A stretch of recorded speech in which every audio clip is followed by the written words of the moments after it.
तेज ठंडी हवा चल रही थी। चारों तरफ सिर्फ बर्फ ही बर्फ थी। दूर दूर तक कोई नहीं। बस एक जगह पर एक ईगल अकेला बैठा था, भूखा, थका हुआ और थोड़ा सा टूटा हुआ।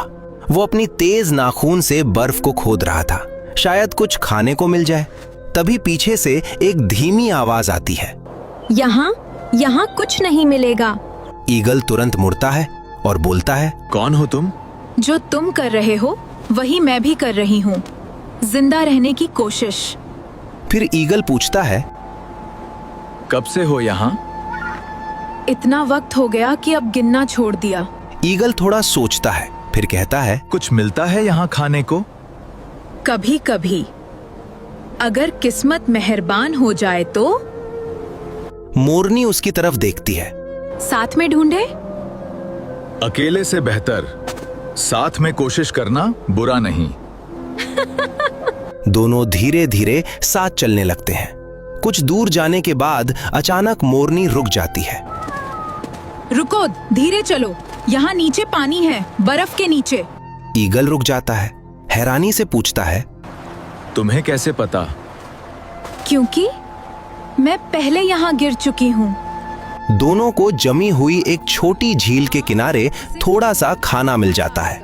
दोनों मिलकर उसे खा लेते हैं। ईगल बोलता है, हाँ, कई दिनों बाद पेट भरने जैसा एहसास हुआ है।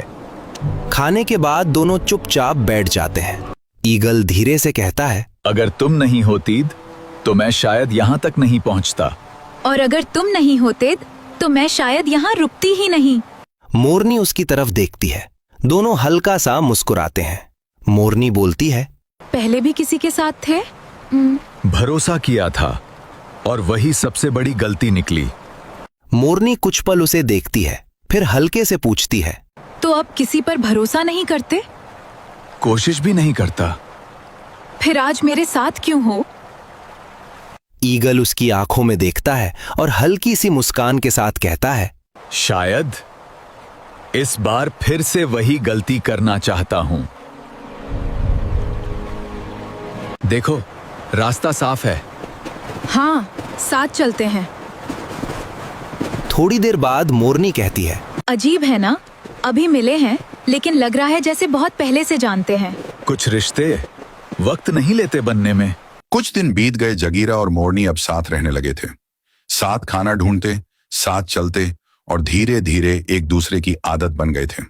लेकिन अब मोरनी अक्सर देर से लौटने लगी थी। जगीरा हर बार उसका इंतजार करता लेकिन कुछ पूछता नहीं। एक दिन मोरनी वापस आती है, उसके साथ एक नया लाल छेड़ा होता है। तभी मोरनी बोलती है, सुनो जगीरा, अब ये हमारे साथ रहेगा। जगीरा थोड़ी देर तक उसे देखता रहता है। हमारे साथ? मैं रास्ता भटक गया था, ये मुझे मिली तो साथ ले आई।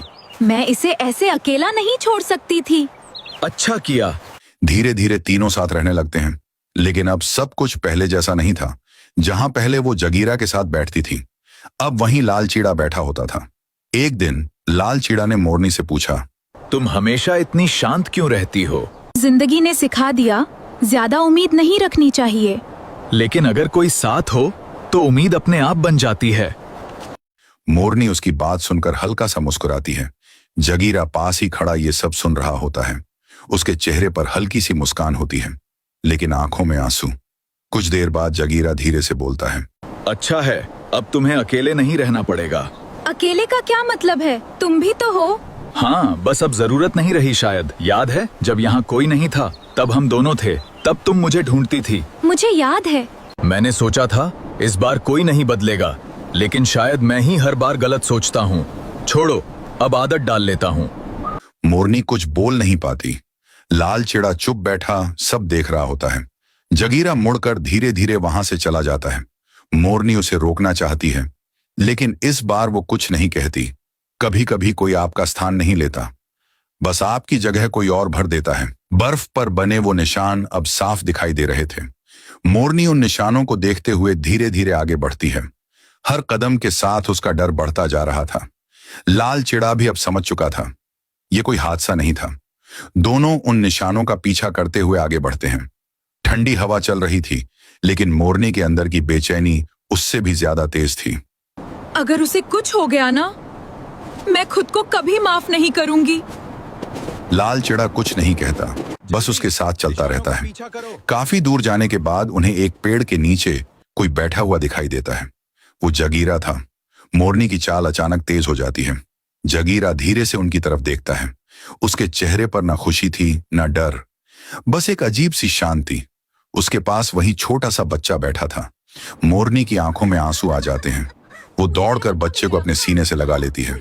तुम ठीक हो ना? माँ, ये मुझे खाना दे रहे थे। मोरनी कुछ पल के लिए चुप हो जाती है, फिर उसकी नजर जगीरा पर जाती है। अब उसके चेहरे पर डर नहीं, गुस्सा था। तुमने ये क्या किया? मुझे जो सही लगा मैंने वो किया। एक मासूम बच्चे को उठाना सही लगा तुम्हें? जब कोई अपना बिना कुछ कहे बदल जाए तो इंसान सही और गलत देखना छोड़ देता है। तुम्हारे पास अब सब कुछ है, घर, साथ और ये बच्चा, और मेरे पास सिर्फ वो यादें हैं जो कभी तुमने मेरे साथ बिताई थीं। मोरनी कुछ बोल नहीं पाती। लाल चिढ़ा चुपचाप उसके पास खड़ा रहता है। मोरनी उसे जाते हुए देखती रहती है। उसके चेहरे पर अब गुस्सा नहीं, सिर्फ उलझन थी। कभी कभी गलत फैसले नफरत से नहीं, टूटे हुए दिल से लिए जाते हैं, और जब सच सामने आता है तब तक बहुत कुछ बदल चुका होता है। जगीरा बर्फ में धीरे धीरे दूर होता जा रहा था। उसके कदम भारी थे, लेकिन उसने एक बार भी पीछे मुड़कर नहीं देखा। मोरनी अब भी वहीं खड़ी थी। बच्चा उसके सीने से लगा हुआ था, लेकिन उसके मन में अजीब बेचैनी थी। लाल चिड़ा धीरे से बोलता है, चलो यहां से, अब सब ठीक है। लेकिन तभी दूर पहाड़ों की तरफ से एक जोरदार आवाज गूंजती है। तीनों अचानक डरकर उधर देखते हैं।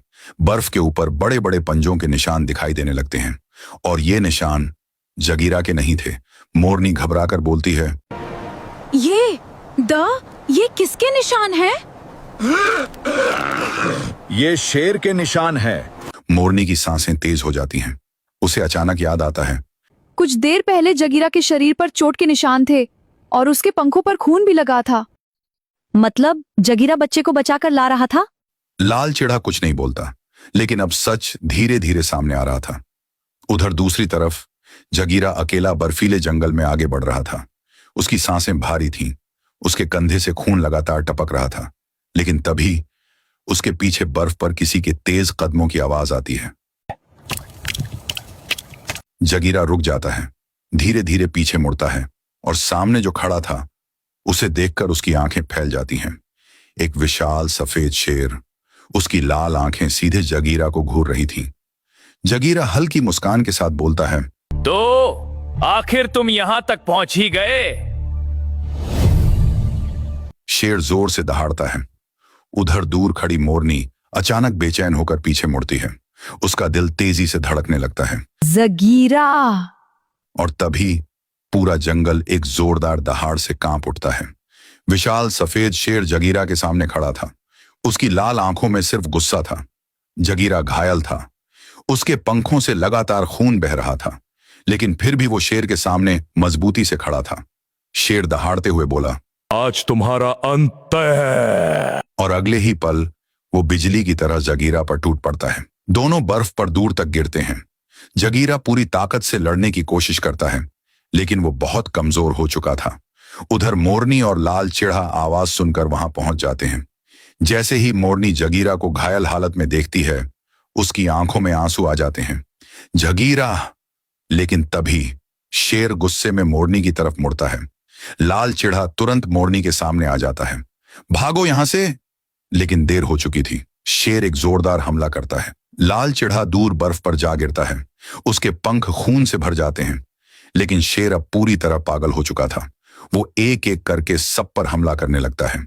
जगीरा आखिरी बार उठने की कोशिश करता है और पूरी ताकत से शेर पर झपटता है, लेकिन अगले ही पल शेर अपने विशाल पंजे से जगीरा को जोर से बर्फ पर पटक देता है। शेर सबको एक एक करके मार डालता है। तभी मोरनी बोलती है, भाग जाओ यहां से। नन्हा बच्चा डरते हुए पीछे हटता है।